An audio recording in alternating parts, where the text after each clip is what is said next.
how do I balance being involved in an international standards organization with a foundation that on the face of it might seem to be promoting very similar things, open standards and engagement with technology. But I think they're fundamentally different in their objective and complementary, actually.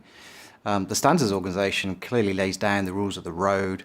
It gives some very, you shall do this, you shall not do that, those kind of approaches. Whereas the foundation is more about, okay, let's get out into the real world. What do we have to do to get corporates or participants to engage with technology?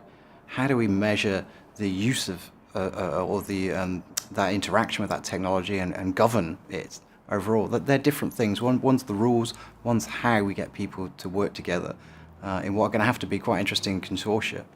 There is some groundbreaking technology here, there's no doubts about that.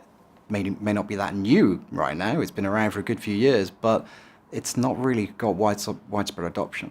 And there are some distinct cases where it could change things fundamentally, change governance systems, change engagement, potentially change outcomes. But we haven't quite figured out how to get corporates buying in to these open distributed systems yet. There's a lot of challenges.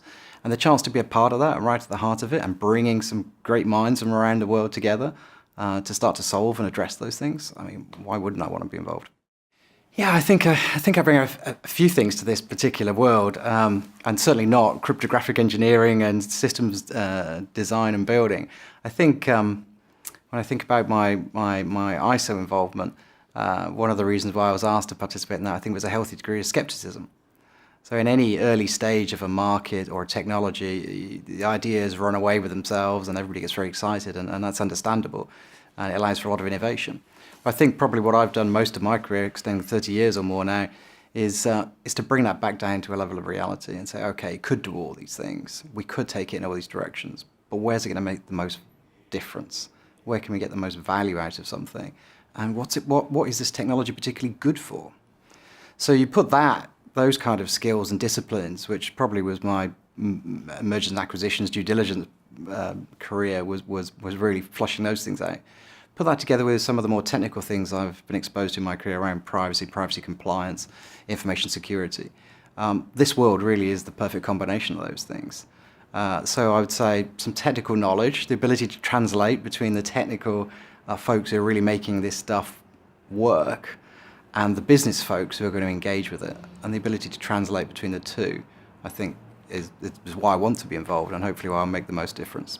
So in Palo Alto, we really got started. We opened the debate on what I like to call the pillars of trust. It's quite ironic, I think. This technology was all designed to be able to allow people to engage in an environment where there's no trust. But actually, some of the things I see that stopping organizations engaging with it is a lack of trust. Not in the technology itself, not in the principle on which it's based on, but actually in all the things that go around that.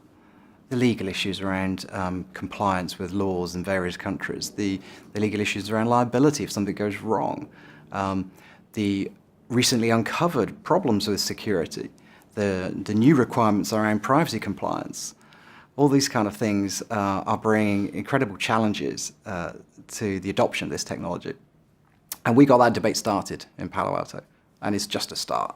What we hope to do is then build on the insights and the great discussion points that came out of the session, and build on those with other folks from around the world, so that by the end of this year, we maybe have a framework for how do we build the kind of trust in these kind of environments that corporates are going to need to be able to engage with it.